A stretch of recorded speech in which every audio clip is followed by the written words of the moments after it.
Robert F. Kennedy Jr. He's right there. Scion of the Kennedy clan, an environmental lawyer, a controversial figure who is the most prominent American to be censored on social media for his views on vaccines, COVID, the war in Ukraine, the border, among other things. He's running for president. But the Democratic Party's blocking him. The East Coast media is tagging him as a kook, a crackpot, a dangerous demagogue. He's still running for president. The question is he going to run as an independent? Next, Bobby Jr. Live from downtown Detroit, it's No BS Newshour with my main man,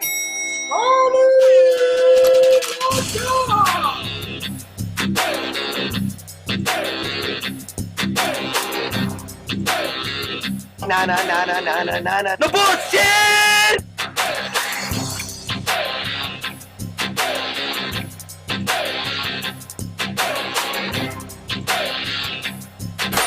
What's just it breaking news? No more bullshit! No more bullshit!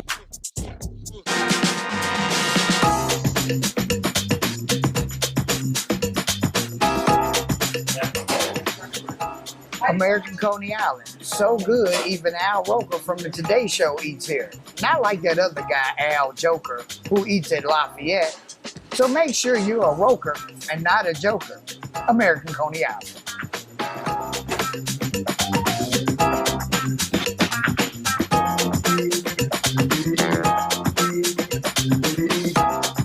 This message of uplift is brought to you by business and personal wealth advisor Luke Nowacki, who reminds you that what does it profit a man to gain the whole world but never enter the kingdom of God?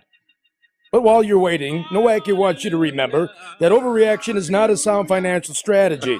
So call Luke Nowacki at 248-663-4748 for sound financial advice. Hall Financial is putting more money in your pocket with our exclusive no-fee home loan. That's right, you pay no fees to Hall Financial. So in addition to our nearly 6,000 five-star reviews and our average 9-day turn time from application to close, you now pay no fees to Hall Financial. This is going to save you up to $2,500 in fees that you'd normally pay to the other guys. Start saving now. 866-CALL-HALL or chat with us at callhallfirst.com. We're back. All right, bud, what you doing, bud? It's busy. Something happened. It's a secret. We'll get to that. Okay, listen. What are you doing in Michigan? I'm doing a meet and greet here, and I'm meeting with some funders, and I think we have a fundraiser too. And my main reason I'm here is to sit down and straighten things out with you, Charles. What did I do? You did good stuff on the water crisis. I'm going to take a tour with you later. You want to go to Flint? Yeah. You can see Detroit. We can go Flint. Okay, word. Okay, look, let me just do this. We got something for you. We took a flash poll. Okay, like you're running for president. You want to win Michigan. Detroit Red. He's a comedian and our crack reporter. So he went out. This is not a scientific sample, but he went out to his neighborhood and asked if they know Bobby Kennedy Jr.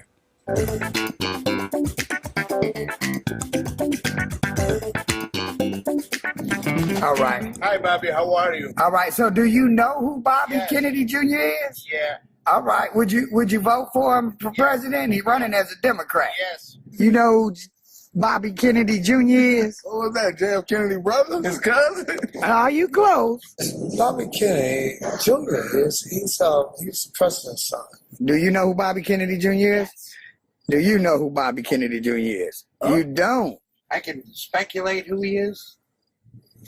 But you just don't. Kennedy's son. You know what I mean? Right. Close. But I don't know which Kennedy, and I don't know how. Who's that? Bobby Kennedy Jr. is the son of Robert Kennedy, who was JFK brother. So that's his nephew. And I don't give a flying fuck, because Bobby Kennedy ain't never did shit for me. I would vote for Kennedy, though. I would. Versus Trump. Would you? Yes. So I've done my Trump, research. Kennedy, you'll vote for Kennedy. Absolutely. Trump, Kennedy. Trump. Do you think he could beat Trump? No. That's a good question. Yeah, it is a good question. That's the question. So on that snap poll, and you've been locked out. The Democrats been locking you out. That's 2 yes, 3 no, and 1's just mad at the world, and 1 not sure. So you're in Michigan, but you're an environmental lawyer. That's how you made your money. So you're anti-nuclear power, anti-coal. Well, I'm not anti-nuke. What I've said is, if they can make nuke safe and effective, I'm all for it. It's like the same thing with vaccines and other stuff. If it's, we have good science and it's and it actually that shows that it's safe and effective. I mean, right now there's no nuclear power plant in the world that can get an insurance policy. Oh, it's not me saying that they're unsafe. It's the guys at AIG and Lloyd's of London who say you're so dangerous. We're not going to write you an insurance policy. So that the plants in our country, the industry had to go to Congress and get it in the middle of the night in a sleazy legislative maneuver to pass the Price-Anderson Act, which is why if you own a home, Charles, okay, well, go look at your home insurance policy because it has a provision in it that says it doesn't insure you against radiation from nuclear power plants. So you're self-insured. If they blow up that plant, if they let it go and it goes, they pay nothing to you. You pay everything. There's no other, the only other industry that's got that is vaccines. It's the only industry that has, full immunity from liability. Plus, there's no utility in the world that will build a nuclear power plant unless it is fully subsidized by the U.S. government. And, a solar plant costs $1 billion a gigawatt to build, all in capital costs. A nuclear power plant costs $14 billion. So we can make energy by burning prime rib if we wanted. But it wouldn't be the best use of our money. But what do we do today? And then incidentally, we have to store the waste for 30,000 years, which is 5 times the length of recorded human history. It's hard to understand how that can be financially justified. My question is, okay, nuclear power is dangerous. Coal is pollutive.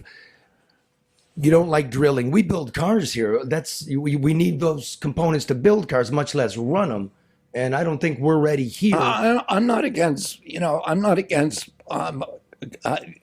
in theory, I'm not against carbon-based power. I just think we should take the cheapest power and that we should build an infrastructure that gives us the cheapest electrons possible. What is that? Which power? Well, it would depend on where you are, but the cheapest form of energy right now is going to be solar, but it's variable power, so there may be cost to that. It does. You can't get it at night, right? But there's wind. Well, you can get wind power at night. The wind, in most parts of this country, blows at night, and the sun obviously shines in the day. So you can balance the grid, and it costs about the same to build a wind plant. Wind turbines are about $1.2 billion a big gigawatt. A coal plant costs $3.6 billion. But that's power on demand, and with wind and solar, like we don't have a way to store it. Well, if we have a grid, an extensive grid, you don't need a way to store it. You move it around. You can move it around to different parts of the country, different days. So and then you turn every home into a power plant and every American into an energy entrepreneur. Because if you can, use your home. Our power company blocked that. Yeah, that's how that goes. Well, that's the problem. We don't have free markets. They're channeling us to one source, which is carbon. And the rules were written by the incumbents to favor the dirtiest, filthiest, most poisonous, warmongering, most toxic fuels from hell rather than the cheap, clean, green, wholesome, and patriotic fuels from heaven. So, let me go like this here. So I said, Bobby, I got these questions right here, these many. You're only giving me an hour. All right. So we're going to go. What I want to do is quickly, who's Bobby? The things that, Googling is a whole different thing. You asked me to speak fast. Concisely. I got to go fire my staff because half the people on that tape didn't even know who I was. I'm supposed to have name recognition. That was my big. We're going to get it for you, brother. Okay, so Yeah, I figured then we get into the very serious issues of being president in this day and age. So, first of all, you want a beer? No, I haven't had a drink for 40 years. Teetotaler? Well, I had plenty before that. If I drank a beer, something would happen that would get me on CNN. Here's Finally. ginger ale. It's a Verner's. I'll have a beer. I don't know. What Is are that you, really? like? Are you a 12-stepper recovering guy? Yeah. No, Yeah, I don't man. even drink. What? You ever had a Verner's? Well, no, but it says no sugar, so there's probably aspartame in there, right? Is there aspartame in there? She knows. Kirby knows. Look at that. Okay. Yeah, I try to not drink any aspartame Okay. So, you don't or drink, gasoline. but back when you were young, you played with hard drugs. Yeah. Yeah, heroin, opiates. Yes, that was my drug of choice: heroin, cocaine. Wow. How long? How long? Cause my sister. I was doing it for 14 years from right after my dad died at 15. I picked it up, and then I quit at 28. And how do you? I don't hear you talk much about fentanyl, drug addicts on the streets of the major cities, cartels smuggling it in. You say you don't want me to? No, I haven't heard much of it. I talk seem about totally Kennedy, totally Democratic. What? We have a big problem there. What's your solution here? You mean the border? No, I mean San Francisco and the east side of Detroit and Philly and everybody just. I mean, one of my my flagship project is I'm going to create rehabs for America. I'm going to create essentially community farms where people grow organic agriculture. Right now, the biggest industry in rural areas in our country is prisons. And, I'm going to go through existing, treatment, nonprofit treatment centers to build rehabs in rural areas all over the country so that we're killing 106,000 kids a year with fentanyl. It's, twice in 1 year what it took us 20 years to kill in Vietnam. So it's worth spending money. I'm going to legalize marijuana federally. It already is essentially legal, but that way we can tax it and people can transact, which they can't now. You have to hide your money under a mattress if you're, if you've got a cannabis dealership, even in Los Angeles, because there's no federal recognition. So I'm going to tax it, and I'm going to use that money to create rehabs all over the country for free so that, American kids can get to a place, not only if they're addicted to opiates, but also to get off of SSRIs, to get off of benzos, to restore mental health, a safe place where people can go and reestablish their relationship with the community. How do we get how do we get rid of the super drugs on the street? You're not going to get rid of them. I mean, the war on drugs is a failure. China, Mexico. Yeah, go to war with Mexico. That's not going to work. We've had a war on drugs since 1972, when Nixon declared it, and it's done nothing. The drug demand has increased. It's not what we need to do is look inside at ourselves and say, how do we give people a choice so that if most drug addicts, in my experience, most drug addicts during certain part of the day, certain part of the week, certain parts of the year, they desperately want to stop. They can't because they have an uncontrollable impulse that's cunning, baffling, and it's and they and then they don't have access to treatment. A lot of the treatment options today are very, predatory. Let me put it that way. And that doesn't mean all of them are. There's a lot of really good places out there, but they need to be able to get it free if they don't have an insurance policy. I've been to that open air drug market in San Francisco. It's something to see. It is insane. It is. I've been to it. What are they doing? And the fire engines keep coming in and out, picking up bodies or unconscious people and hauling them away. It was I went with my wife, and it was and it's surrounding the federal courthouse there. Right. It's like I've never seen anything like that, anywhere in the world. Here's one. So, no, this is no sugar. No. Oh, that's your one you're drinking there. Yeah. Iced tea? Yeah. So, all right. but you're not going to, I mean, first of all, you treatment. can't stop fentanyl at the border. You know, fentanyl is so potent. It's the fentanyl, the But you can stop ingredient- it at the ports. active you ingredient. know where it comes in Mexico. It comes let in me the just tell Baja you port. something. The active ingredient of fentanyl is 1/200th the size of the morphine molecule. So you could kill the entire population of Los Angeles with a briefcase full of fentanyl. It's impossible to stop it from coming in this country or manufacturing in this country. You can't do it. We have to deal with, demand the backside, rather than supply. Okay, let me do this. It's important. We were talking about in terms of the presidency now. Vitality, physical vitality, is of utmost importance. Biden, even money if he makes it to election day. Trump, he looks like a walking French fry, high cholesterol. You Jumping off cliffs. are very robust. In this push-up video. Dude, how old are you? Let's go. 69. Look at that. Look, this guy's ripped. He looks like Jack LaLanne. Okay, but with all due respect, it's important. Your voice did you suffer from Parkinson's or? No, I have a disease called spasmodic dystonia. And I got it when I was like 46 years old. I actually looked at some tapes of mine and that were from like 96, 97. My voice was still very strong. I had like an unusually strong voice.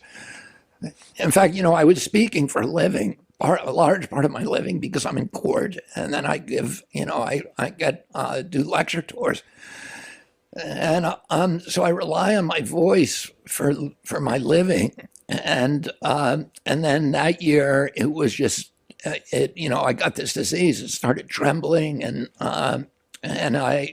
people would see me on TV and they'd say, "You have spasmodic dystonia. You need to go see Dr. Andrew Blitzer." They were all saying the same thing.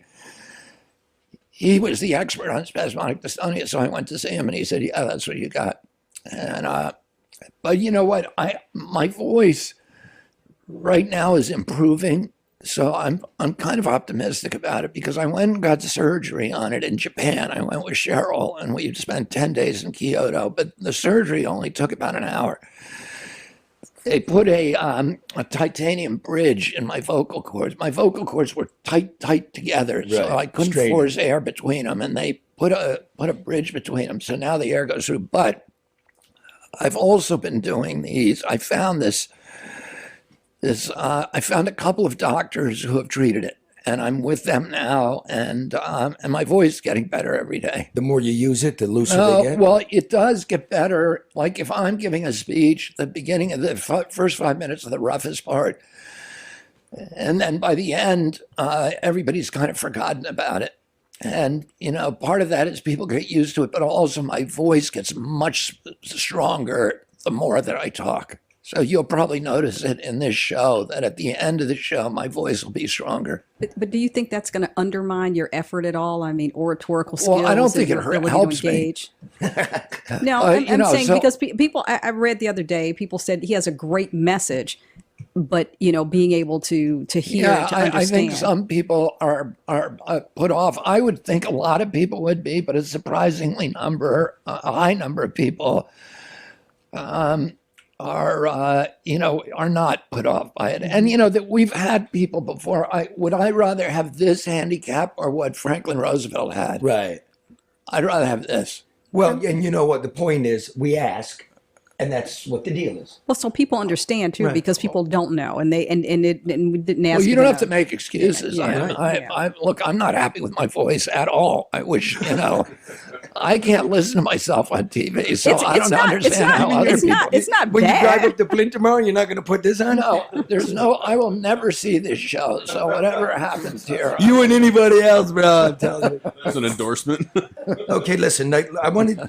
It's a very serious time we're living in, but I want to get to you, so people can make up their mind if they want to listen to the rest of this. Look, I told my friend that I work a lot on Flint with. Very serious guy, very progressive, liberal. He left the Democrats. He never moved, and the Democrats moved on him. You see what I'm saying? And I had the same experience. Yeah, me too. Yeah. And he's like that with the Republicans. Like we never let when the Democrats become the war party. And well, we're going to get to that. We're going to get to that. We got to do this. All right. And I said, guess what I got coming on? I got Robert Kennedy Jr. And he goes, he sneered. And I go, what's the deal, dude? I mean, that's surprising. And he goes, he's a conspiracy theorist. I go, oh. And so I do Robert Kennedy Jr., conspiracy theorist, and there's 80 Google pages in a row. And they all say the same thing. So, first of all, did you know Drake, right? The performer Drake. Yeah. He dropped a new track today. Swear to God. Dropped a new track today.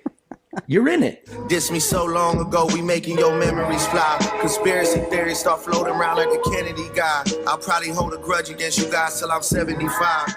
Okay, so I want to take care of this in one swoop. She could do the question, but you're going to remember this lady. You were on C-SPAN. And she's very excited. She's from the Democratic family. And this is what she had to say. You are definitely not in my book or any of my Democratic family or friends' book a Democrat. Your conspiracy theories, they literally scare us. We just came out of 4 years of, full of Trump's lies and his conspiracy theories. In this country, you claim that you want to heal us as a nation and our divide. And this is not. I mean, the Wi-Fi causes cancer and 5G is mass surveillance and chemicals in our water cause transgender and antidepressants cause school shootings. I'm so confused, and so I'm looking for clarity from you today, Mr. Kennedy. You want to just handle that? Well, I'm happy to handle each one of those at a time. Go. Can you remember what they were? 5G gives you cancer. Okay, well, I'm in litigation right now representing hundreds and hundreds of people who've gotten glioblastoma from on their, and it's a classic, they're called cell phone tumors. They occur behind the ear that you favor, and there's study after study after study that shows that that cell phone radiation alters the DNA and the mitochondria in your gene in ways that lead to cancer. So it's rooted in fact. It's not. Yeah, I mean, we wouldn't be there wouldn't be a lot of lawyers who are betting, lawyers don't bring those kind of cases. We pay for those cases ourselves, and they may cost us $10 or $11 million. And we don't bring those cases unless we think we're going to win. So, it doesn't mean we're going to win, but we look at the evidence. We know how to. I mean, the same thing was with Monsanto. This lady probably would have called me a conspiracy theory if I said that, that Roundup causes non-Hodgkin's lymphoma. But we won the case. We won 3 cases in a row, and then they settled for $13 billion. So, people, every time I sue a polluter, they say, well, it's a conspiracy theory. Do you use a cell phone? Yeah, but I never put it in my head. I don't put it in my head. He did. He walked in like this. I always keep it on speaker. You got to keep it at least 6 or 8 inches away from your head. Okay, look, 5G, they're using it to surveil us. Want me to handle that one? 5G, I don't say 5G is put up for surveillance. Anybody who thinks that 5G is not a surveillance system, you lie in bed with your wife and complain about the mattress and see if you don't get 5 mattress ads in the morning. That is true. I mean, somebody's listening to you. You're a conspiracy. Well, I'm not a conspiracy theorist, but I think, and I think that people call, a different way of thinking conspiracy theories because it goes against the grain of the status quo. But does anybody seriously think your cell phone is not listening to you, and or following your Siri, you, tracking or, you? When you get a cough in your home and you get cough. Well, for God's sake, during COVID, they knew all the steps we were taking. Yeah. It's tracking your heart. And they're yeah. Okay. So again, next one. Drinking the water causes frogs to turn transgender. I mean, all you have to do is look up Google sex change in frog. Google sex change in frogs peer-reviewed study, and you will see peer-reviewed studies there that show if you fact, one study, the guy's name is Dr. Tyler. I forget his name, but you can look it up. Is this guy, what's your name again? Mark. Mark, is he the Mike. fact checker here or no? You don't. I can be. He does everything. All right. Well, so fact check. I think the guy's name is Tyler. He's a I scientist. already think did it. I looked it scientist up. From Yeah. Omaha or from Ohio. But anyway, what he did is he put 26 or 27 frogs in a aquarium. They dosed them with atrazine, which is in 63% of our an water endocrine supply. blocker, yeah. And it's an endocrine disruptor. They put it, but it's a pesticide that is widely used. It's in 63% of our water supply.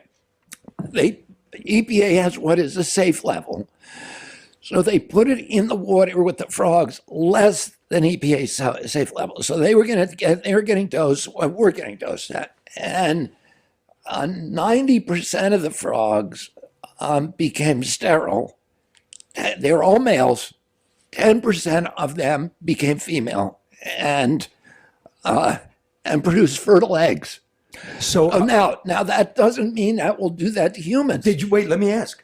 Did I ever say it would do it? That's No, what I'm asking. Of course not. Did you make the leap? No, I don't know. Of course not. Okay. Nobody can show me that. I just said I looked for it. I couldn't find it. no. Yeah, but no, it was put. It was of put in course. your mouth. What they're applying this conspiracy theory label to me, to silence me, so that so that everybody will think, oh, he's a crackpot, he's a nut. If you look at MSNBC, CNN, New York Times, and that's all you look at, then you'll get that same rap that she gave, and I can see why she's angry. If I just read that and believed it, I wouldn't like me either. I spent a lot of years But, at the New York Times. You know what they do when you Google it? Like they use liar.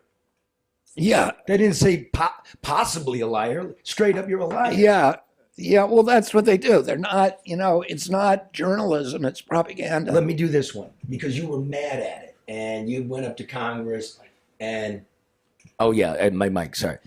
You went up to Congress because, you were caught in a casual conversation in New York at a table talking about COVID and how it attacks people of European and African descent more than the Ashkenazi Jew or Chinese, right? So let's play it just so you can answer this, right? Yeah. For the crowd here in Michigan, because we don't want COVID-19 is targeted to attack Caucasians and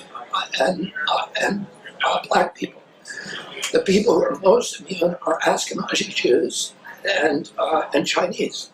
But we don't know whether it was deliberately targeted that or not. But there are papers out there that show the racial and ethnic differential and impact to that. We do know that the Chinese are spending hundreds of millions of dollars developing ethnic bioweapons, and we are developing ethnic bioweapons. That's what all of those labs in the Ukraine are about. They're collecting Russian DNA, they're collecting Chinese DNA, so that we can target people by race. So you said two things that are true. The data of who this affects, right? And who it doesn't. And then the other one, I got to finish the question, Bobby. I got to finish the question. Okay. The other part was it's scary and factual that the United States, China, probably a dozen other countries are engaged in engineering bioweapons to strike you genetically, right? Yeah. But when you say them together in a sentence, because they're going to weaponize that. Well, yeah, of course. So were you trying to say there's a cabal of Jews and Chinese trying to kill the rest of us? Of course not. But that's what Congress was screaming. Sorry, yeah, I know. Well, that's what of course they, and I shouldn't have said it because they're for two reasons. One, it was a private conversation that was supposed to be off the record, and there is no I didn't even know it was being taped. But because I wouldn't say that publicly because there are people out there who would like to make blood libel against Jews. And so, I don't want to give them any fuel for their paranoia, etc. But all I was doing was describing a paper that was published by NIH. And that paper showed that the docking site on the coronavirus at the end of the spike protein, there's a docking site that docks with the ACE2 receptor in the human lung, and that docking site was a perfect fit for blacks, people of African descent. It was a near perfect fit are Caucasians, and then it was a very bad fit for people from Finland were the most immune, according to this, and then Ashkenazi Jews and ethnic Chinese. So, and this was a discussion we were having about bioweapons and ethnic bioweapons. I just made the point that, there are diseases affect people of different ethnicities differently. So there are different vulnerabilities that are attached to your ethnicity.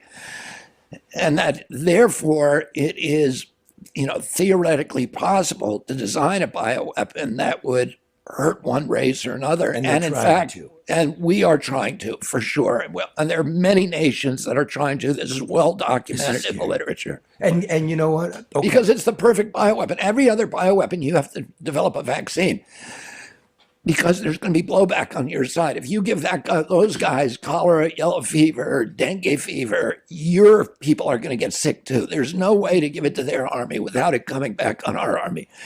And so you have to have a vaccine ready. And you have to vaccinate all of your army first before you deploy the bioweapon. The only way that you don't have to do that is if you can develop an ethnic bioweapon. Then you can kill them and none of your guys are going to get it. So it has always been the holy grail of bioweapons enthusiasts. And you're writing a book about this. Yeah, I have a book about to come out. It's about to come out just on this, so that you're not a dope just going off at a table. Did you get the COVID vaccine? No. Okay, I just want to make Have sure. you gotten polio vaccine? Yeah, I got all my vaccines when I was a kid, and I got a time out, brother. Hold on. You're not a vaccine nut then.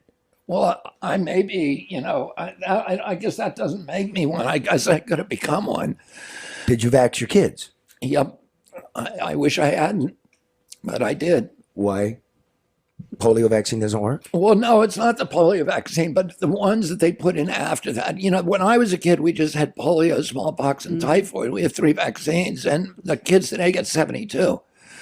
Multiple shots of about 15, they get 16. There's 17 different diseases, and it's multiple doses. You'll get hepatitis B, I think, 5 times. Have they done studies about what all these different? No, there's no studies. There's no safety. There's not a single pre-licensing safety study for any of them. None that are placebo controlled. None.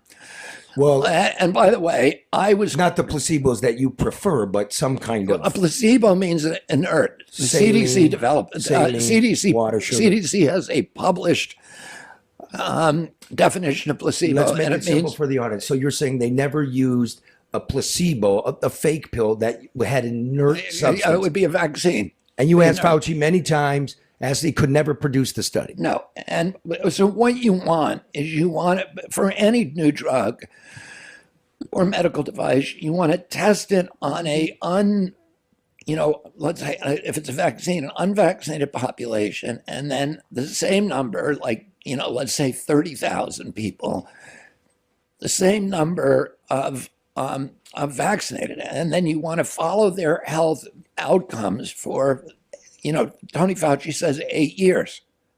That's what should be done. Nothing. I mean, the hepatitis B vaccine was safety tested for a total of 4 days, and there was no placebo. So they were just saying, does it kill you? And if it kills you, can we argue it was something else that killed you? That's basically how they did the study. But it's 4 days. A lot of the injuries from vaccines, like every medication, have long incubation periods, long diagnostic horizons. You're not going to see the impact in 4 days. Okay, so unless they just drop dead. You're dropping knowledge here, and some of it I'm not aware of. I'll look it up later, but I have no reason to doubt you. I looked up the other things you talked about, and you're correct. Sorry, oops. Because I'm a conspiracy theorist. But are you on YouTube, or were you on YouTube prior to this show? What do you mean? Well, if you put this on YouTube, you're gone. Oh, you fuck them. Okay. We go on Twitter. Oh, good. You know what I mean? And iTunes, this is a top 200 news and politics podcast here in our slum in America. Really? We tell the truth, and we do our own work. Why don't you paint the place? With all your money. Because no one wants to. Because there's no more plaster on the wall to paint. There's chemicals in those paints. That's right. But the biggest conspiracy, the biggest perpetration of hoax in the last 10 years was conducted by mainstream media. On the left, it was the Russia collusion story. And on the right, it was the election was stolen. Yeah, I mean, I would say there was a lot I knew you were going to do that, but propaganda there, too. Sure, but we know it's false. There was no Putin Trump campaign collusion and they're sending secret messages. It was made up. It came from Hillary Clinton. It was pushed by the spy agencies. The dumbass press, looking to get a prize that they never gave back, went merrily along, and it destroyed the country. That's a conspiracy theory. They perpetrated it, and yet they say that about you. You're the most censored man probably that people know of in the United States. Yeah, I would probably say, yeah, that's true. I was the first one that Biden censored. So he started censoring me 37 hours after taking the oath of office. We know this because we sued him. And, the case Kennedy versus Biden, and it's a companion case of Missouri versus Biden, which was fought by the Attorney General of Missouri and the Attorney General of Louisiana. And we got a lot of discovery in those.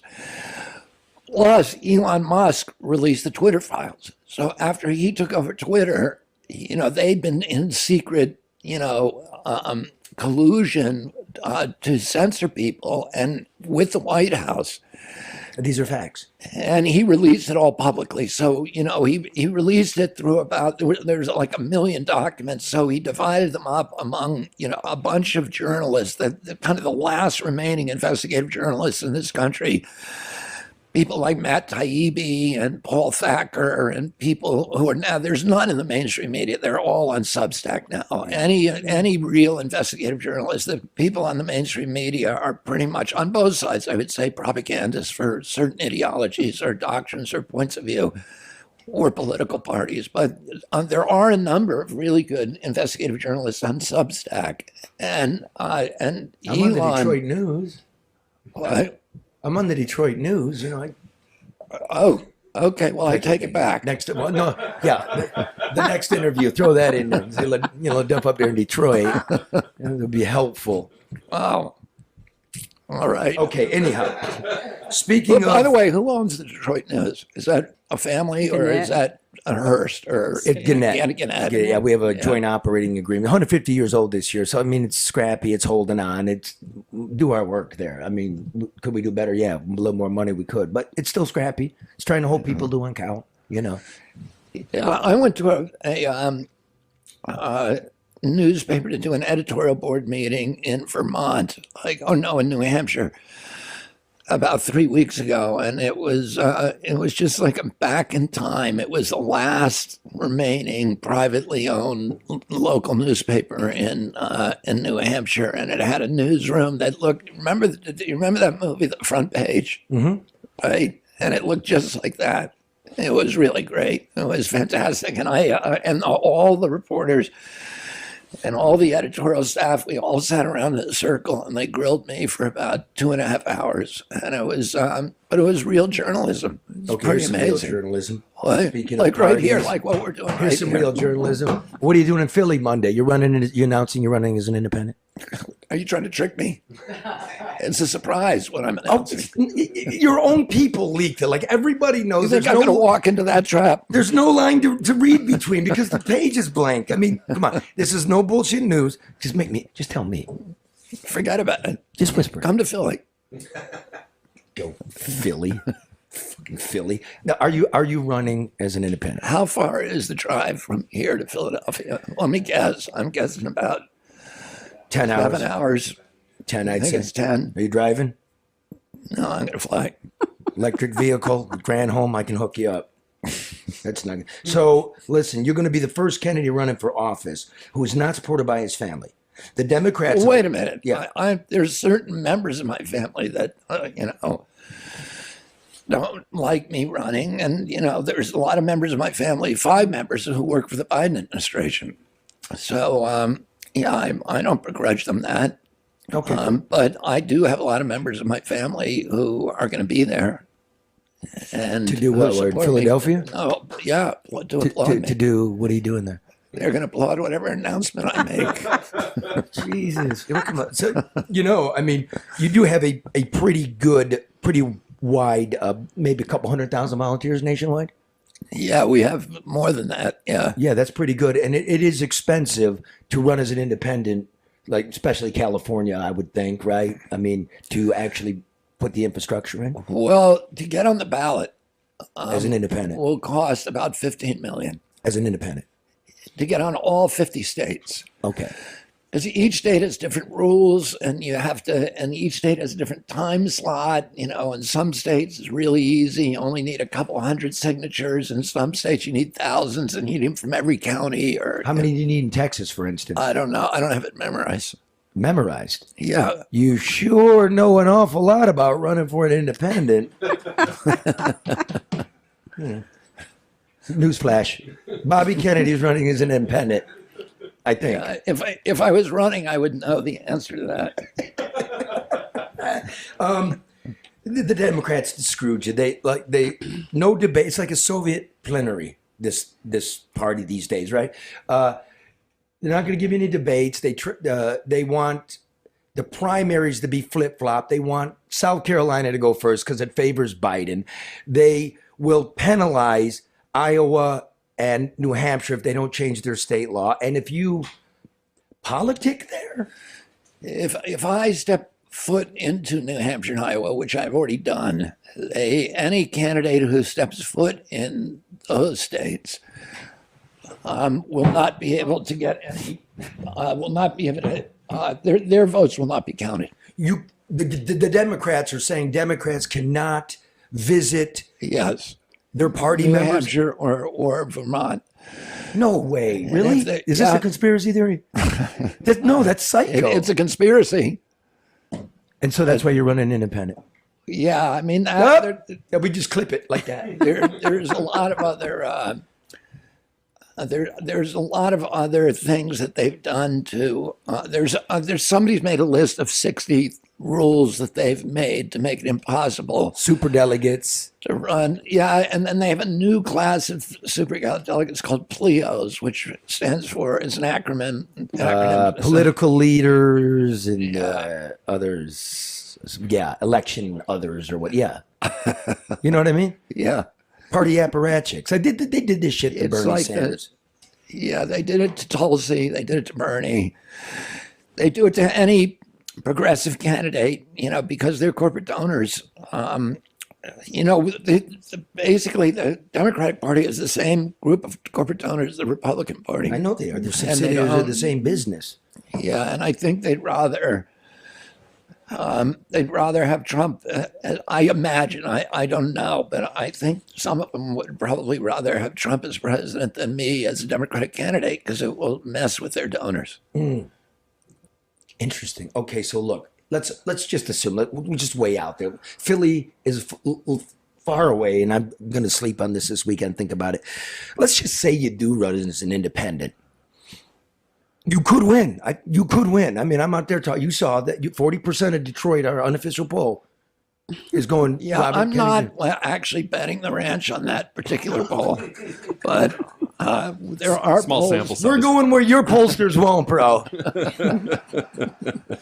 But there are two polls out there that are public now. One of them by YouGov, and that shows me at I think 17%. And a three-way. In a three-way. Trump, Biden, Kennedy, 17. That's pretty good. Mm-hmm. That's and parole. I don't know what Cornel West will do to that. Who? And then, well, wait a minute. I got knock, knock. Who's there? Cornel West. Cornel West who? Exactly. What are we talking about here? We're talking about Bobby Kennedy. I saw that coming. And then, so anyway, in a three-way race, they have me at 17, and there's one of the PACs that support me that I'm not allowed to have contact with, the American Values PAC, also did a poll by Zogby, and they show me in a three-way race at 19, which coincidentally is exactly where Ross Perot ended. Exactly. So, and remember, before Ross Perot freaked out, he was winning. He got up to 39. Yes. Because then he freaked out because his daughter was being threatened. Yeah. And he dropped out of the race. Then when he came back, he never regained. Exactly. But anyway, but so I don't know. We have to look at that, make a decision as to what You're we doing it. Just playing with me. Of course you're doing it. And yeah, I think you've got a real shot because 34% can win it.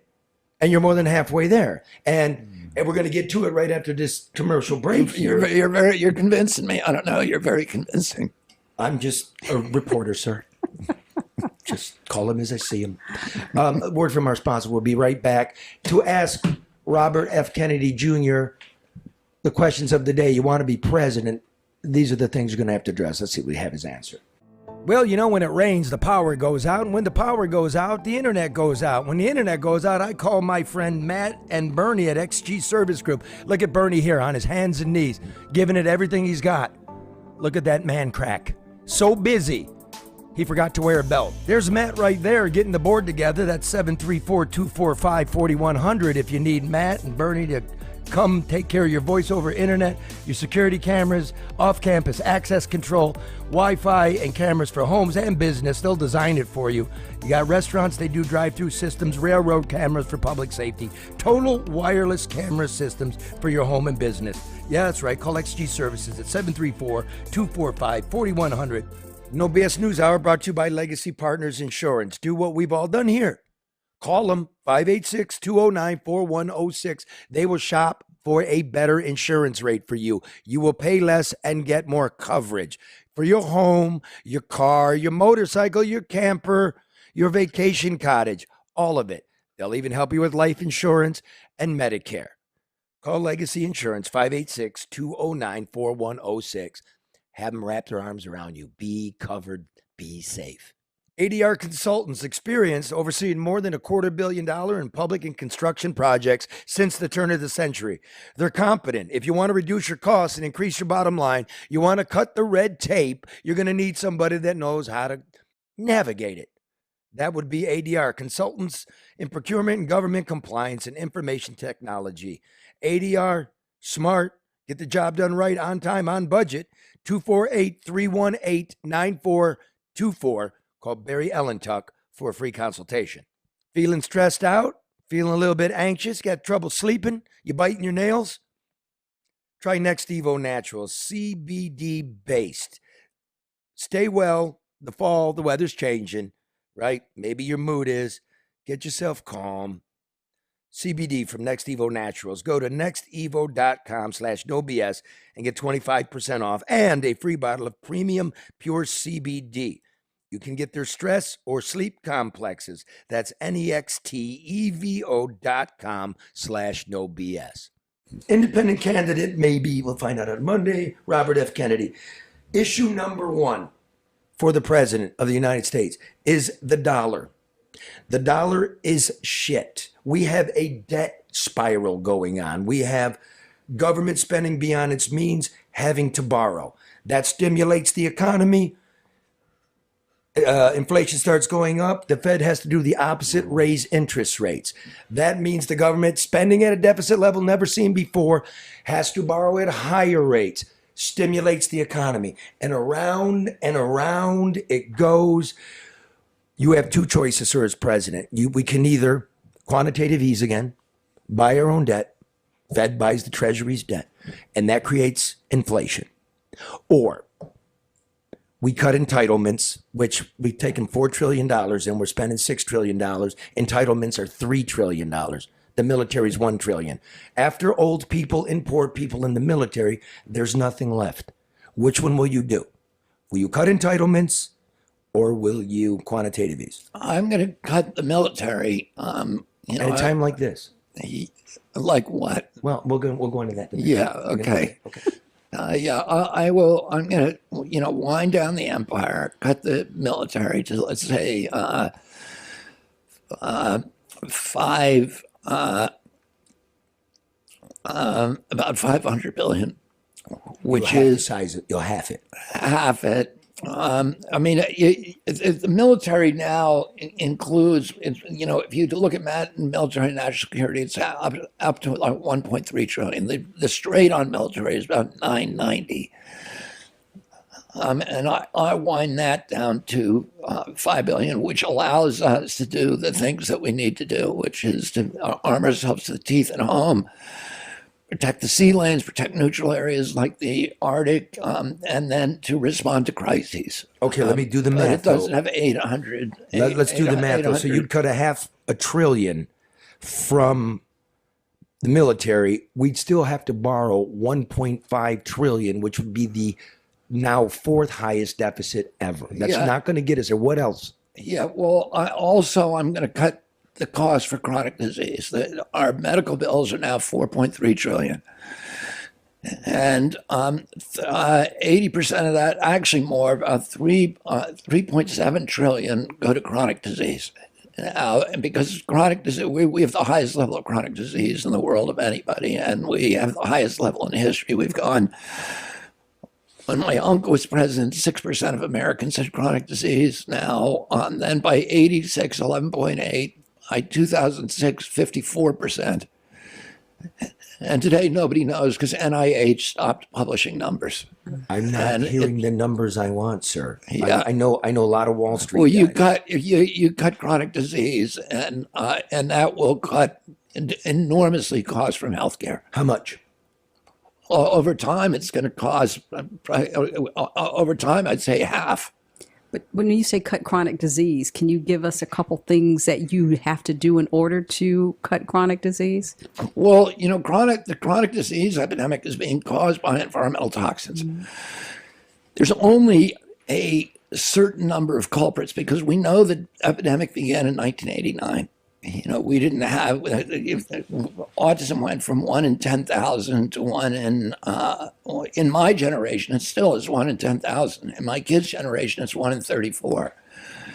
And then food allergies suddenly appeared, peanut allergies, all these autoimmune diseases like and eczema and asthma exploded, anaphylaxis. All these autoimmune diseases like rheumatoid arthritis, juvenile diabetes, Crohn's disease, stuff that we never heard of, that in my generation, and now it's ubiquitous in this generation. And then all the neurological diseases. So you're going to get rid of the toxins, is what you're and then obesity, and the toxin. Well, what you that have would be to the do food. It would have to be as well. Is very quickly determine which diseases are being caused by which exposures. Okay. There's only about 13 things that could be causing them, and it's probably that's not going to solve our fiscal problem. It's not going to solve it overnight. No, solve it over time. I don't know if we have time. You seen the bond markets? You seen the stock market? You seen the gold market? You seen what oil's doing? Well, we're right here. Let me just read you what Goldman says here. They're my friends. Goldman. A sharp rise in long-term interest rates, which I just said, combined with the widening deficits, which I just said, and heightened fiscal discord in Congress, and we would have an independent president not belonging to any party, that should add some discord. Yeah. That renews questions about the sustainability of government interest costs. Let's move on. You want to hear where else I'm going to find money? Tick, tick, tick. Let's go. Well, for 25 years, the GAO has been doing an annual report on the most wasteful programs in government. Those reports go on a shelf and they get dust and nobody reads them. So I'm going to put a base closer commission to go through all those reports and find the least politicized and most advantageous place to cut. I'm going to put them all in one bill and have an up and down vote on them in Congress. Okay. We got something there. Okay, I like it. Okay. Let's go to the war machine. I know we can save some money. Ukraine. So far, we've sent enough money to Ukraine to fund the city of Detroit for 52 years, just for perspective. Now, a yes or no, because I don't know what to believe is said about you in reports. Did you say that Russia/Putin is acting in good faith at the moment? No. Okay. What I said was that Russia tried to settle the war, and Zelensky did. I mean, Russia tried to settle it twice, and Zelensky tried to twice. Russia initially, after we funded the revolution that in 2014 that overthrew the elected government of Ukraine and replaced it with a puppet government of ours.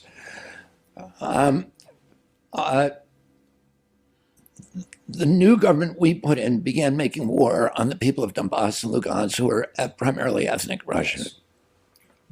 Putin wanted to solve that issue. So he negotiated a deal with Britain, France, and Germany called the Minsk Accords. Right.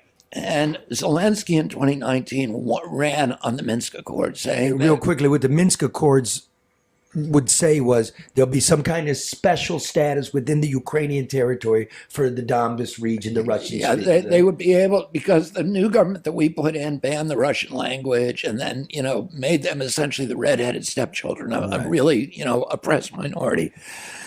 And, Russia had it's 90% of them are ethnic Russians. So Russia had an interest in protecting them, the same as we would of expatriates in Mexico, if Mexican government started killing 14,000 of them.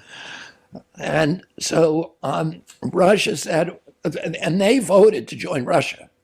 The people of Donbass and Lugansk, the 4 provinces voted to join Russia, but that's disputed whether that was a true and fair election. Well, it's 90-10. I don't think I think they. Bobby, I'm just helping you. We have to say that because then there's another conspiracy theory. Right. I threw that in. Yeah, but I don't think anybody is arguing that the group that wanted to stay with Ukraine would have won that. It's just impossible that would have happened. So they voted to join Russia.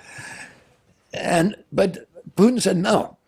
Putin didn't want them. He said, let's make it so that they are a semi-autonomous region within Ukraine and that they can speak their own language and they'll be able to protect themselves from violence.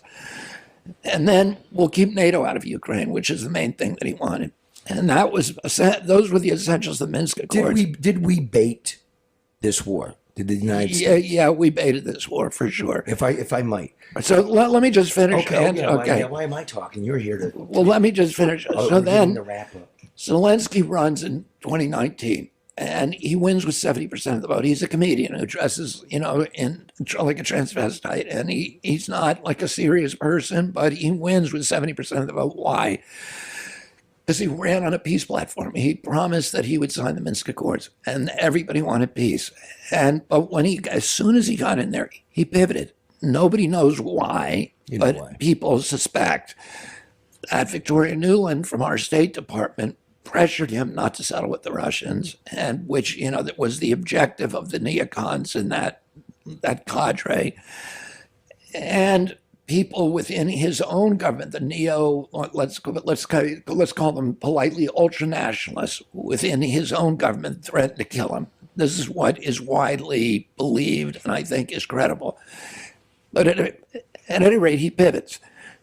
The Russians then invade, but it's not a serious invasion. It's only 40,000 people. This is a country of 44 million people. You're not going to conquer them with 40,000. So clearly, he just wanted them back at the negotiating table.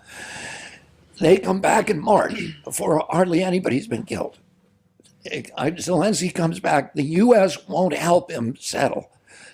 He goes to Israel and Turkey because the U.S. doesn't want a settlement. He goes to U.S. and Turkey, or Turkey and Israel, and they patch together a settlement that is based upon the Minsk Accords and looks a lot like it. And he signs it, and the Russians sign it. And the Russians, in good faith, begin removing their troops, in good faith at that time. And then President Biden sends Boris Johnson over there to force Zelensky to tear up the agreement. And he did, and the Russians went back in. So I've never heard this. This is like antithetical to the Democratic Party. Yeah, it's antithetical to the official narrative. Because let's let everybody remember your uncle, when the Russians wanted to put nuclear warheads in a former country friendly to us, Cuba, and it almost lights off World War III. We're blockading. There's no way we're doing it. I don't understand why everybody's blind to the fact that Russia has the Ukraine was part of the Russian Empire. It was an original signatory to the Soviet Union. I mean, if you were, the Ukraine border is only 400 miles from Moscow. Here's so, what the so NATO how do secretary, you, right, and plus Russia's been invaded 3 times through Ukraine. The last time, Hitler killed 1 out of every 7 Russians. So they do have a real security, concern. And I'm no apologist for We're it. trying to make it NATO, and we're bringing in NATO, which they've said that's a red line. Everybody said that's a red line. Can I read to you what NATO Secretary Jens Stoltenberg said last month? He said to the European Parliament, the background was that President Putin declared in the autumn of 2021 and actually sent a draft treaty that they wanted NATO to sign to promise no more NATO enlargement. That's what he sent us. And it was a precondition not to invade Ukraine. Of course, we didn't sign that. So he went to war to prevent NATO, more NATO, close to his borders. He has got the exact opposite. He what? He got the exact opposite. He Oh went to yeah, war to so prevent NATO. they taught him a lesson. And here we come.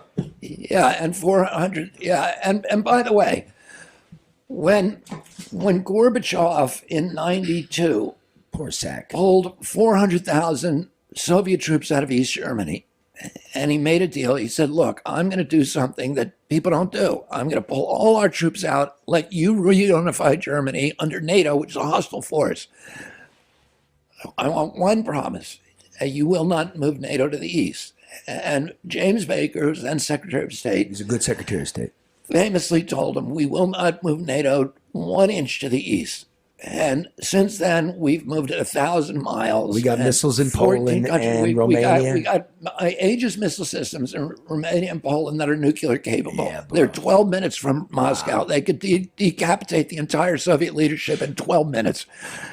It destabilized and plus, since then, we walked away unilaterally from 2 nuclear treaties that we had with Russia. So we had nuclear treaties, intermediate range nuclear treaties that said you can't put nuclear weapons in Europe. So you as president would say, we're at a stalemate now. That's the best time to negotiate. Is that what you're saying, sir? Yeah. Okay, New York's waving at me. I got to move along. Then my solution is this. I would negotiate with Putin. Have your military, the men of military age, put down their weapons, cross the border, and claim amnesty. Ask for asylum. Wait a minute, I'm talking about our border. Talk to me about our border. Did you hear today what Biden's administration saying? We got to finish building the wall. What is your take on what's going on with the border? As president, my take, it was insane what was happening at the border. I went down there and I watched. I went into the border at Yuma for between 2 a.m. and 4 a.m. and I watched 300 people walk across, and they're all given plane tickets to any destination they want in the United States at our expense if they don't have the money. And most of them have been robbed by the cartels because the cartels were bringing them in buses. 55 in a bus up to the border. The cartels charge them 10 to 15 grand a piece. They advertise all over the world. So we weren't watching people. There were only 2 families that came in that night from Latin America. They were all from Asia, from Africa. There was 110 men from Africa. And then, the second 2, there were 4 buses altogether. The second 2 buses were all from Afghanistan, Uzbekistan, Kazakhstan, Azerbaijan, Tibet, Nepal, Bangladesh, India, Pakistan, China. And they all said to me, the only 2 who had asylum claims, which would be, they give them a legal right to stay in this country, were the Peruvian, the Colombian family, who said, we're running from the drug cartels who are trying to kill us. But the other people when I interviewed every one of them, and they all said, we're here to make money and to work. But that doesn't legally allow them to stay. But nevertheless, the Border Patrol fingerprints them. If they're not a criminal, if they don't have a criminal record that the Border Patrol finds, they drive them to the Yuma airport and put them on a plane to any destination they ask in the United States. And it's crazy, and it's not doing them a favor. It's a humanitarian crisis. What would you do? They're each given, I'll tell you. New York's waving at me again. What? I don't need you doing it. You don't work for them. We got to wrap, but we got to wrap. It's your people. Our people? Yeah. Okay. You were late. What do I got to suffer for this? So they're given a asylum date 7 years in the future. And then they come here. They go to New York. There's 110,000 of them. They're, first of all, I talked to them when they came up. They've been robbed, raped, beaten, exploited, extorted by the cartels. You know, the Peruvian family had all their life savings taken. I spent a day at a rape center that treats the children who have been raped coming across, women who have been raped. There's a rape tree that we could see where the cartels extract the final, what they call the final payment from women and children. It's horrible. What we've done there is a humanitarian crisis. It's not nice. They come here, they have no legal status. They can't work legally. They're exploited by unscrupulous employers who pay them $5, $10, $15 an hour. And, you know, the construction firms are hiring them in New York, and then those firms are competing against union shops. So what would you do? First of all, it's easy to stop. And, you know, I spent a day with the Border Patrol, with ICE, local law enforcement, the Sheriff's Association. I talked to migrants on both sides. I talked to everybody. And everybody there says you can shut this down overnight. How? You got to finish those 5 sections of the wall where they're all coming through. It's insane. They're just gaps of, you know, from 100 yards to a quarter mile. There's 5 of them. They need to be filled. But you don't need to build a wall, you know, 2,200 miles from you don't. San Diego to Brownsville, Right. Texas. It's just in the highly Urban populated. centers. Yeah. Yeah. The reason that is because and you can see them before they meld in. Right. Then you send in the asylum judges, enough asylum judges to adjudicate on the border so they never come through. Once they're here, they can legally stay. If you adjudicate them on the other side. But let me tell you a solution that can solve this overnight without any investment at the border. And this is what I'll do as soon as I'm president. I'm going to make it so anybody in this country who has inadequate funds can get a passport card for free. You get a passport card from your local post office, 3,300 post offices in this country. The passport card is a government issued photo ID. The big problem is that there's huge numbers of poor in our cities who don't have driver's license. There's students who don't have driver's license. There's elderly who have expired driver's license who don't have them. They're mainly Democrats. So the Democratic Party does not want, they've been opposed to, you know, voter ID, to have, you know, check your ID when you're voting, and because it excludes Democrats, and that's contaminated the whole issue. But here's what you do. This is not a mandatory ID, but it's something available to everybody. And I'm going to make it so there's no barriers. Everybody can get one. If you don't have an ID right now, you're a second-class citizen. And so many, you would not believe the millions of people who don't. How is this going to stop the flow? Because let me tell you. Forget being a second-class citizen. They're not citizens at all. You give me two minutes. Okay. These are American citizens who don't have them. I'm saying American absolutely. I agree. Citizens don't have them. And if they don't, they can't open a bank account, which means they get their checks cashed at the check cashing place that takes 10% of their Social Security checks.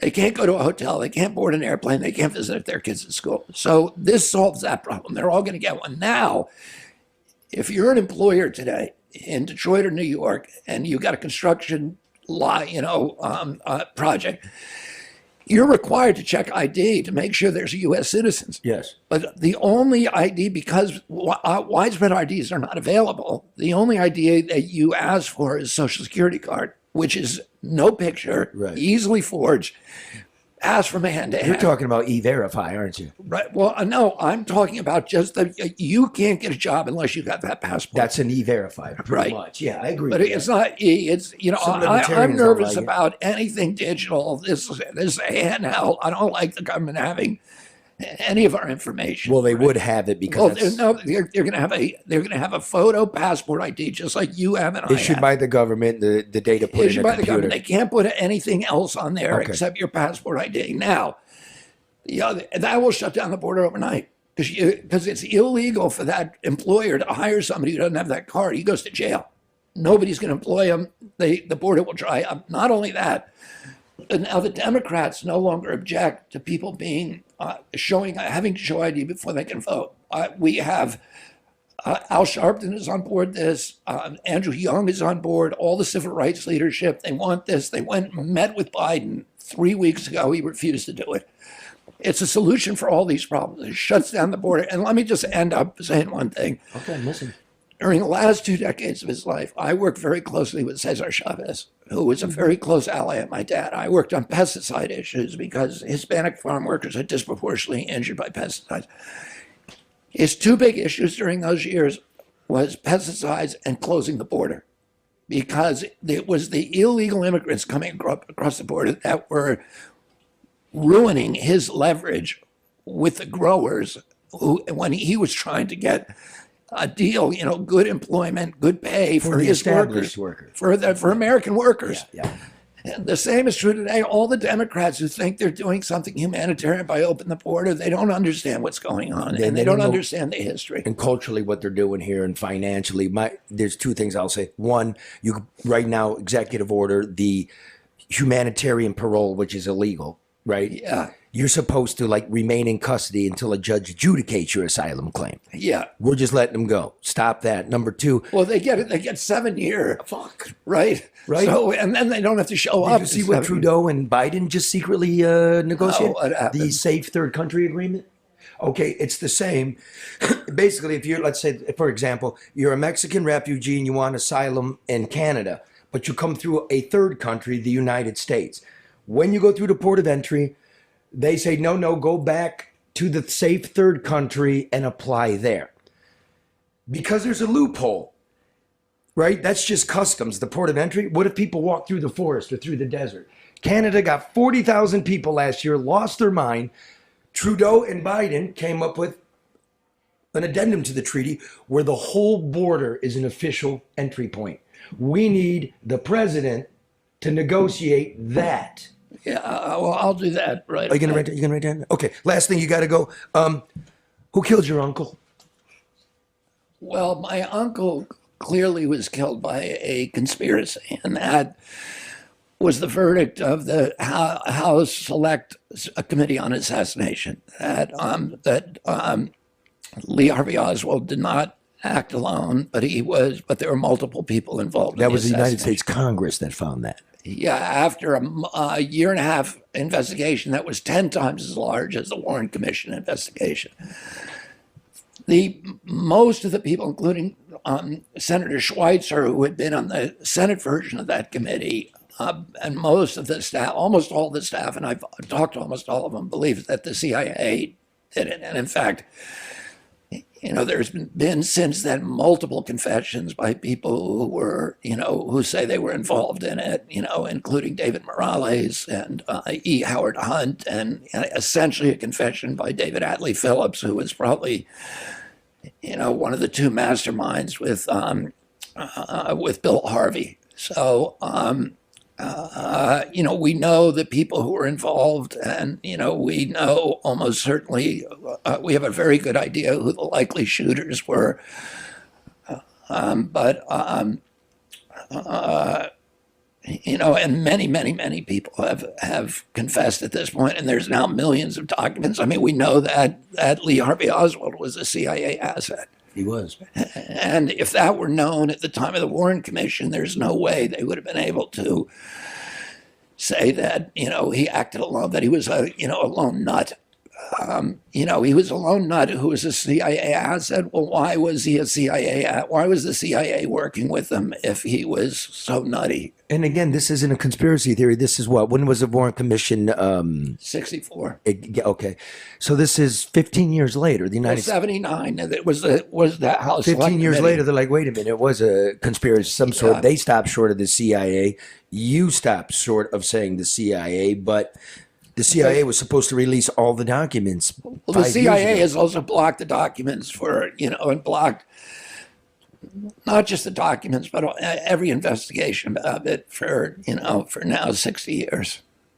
Oh, You got to go. There she is. The muscle, New York muscle. These chicks are tough. Yeah. Listen, thank you. Your voice did really warm up there just because I paid Yeah, attention. maybe you just got used to it, too. Yeah, that's probably it. Yeah. Well, I hope the American people get the opportunity to hear your voice and what you actually have to say. Thank you very much. I do. See you next week. I'll see you tomorrow. Okay, brother? Thanks for being here. Good. Yeah, thanks.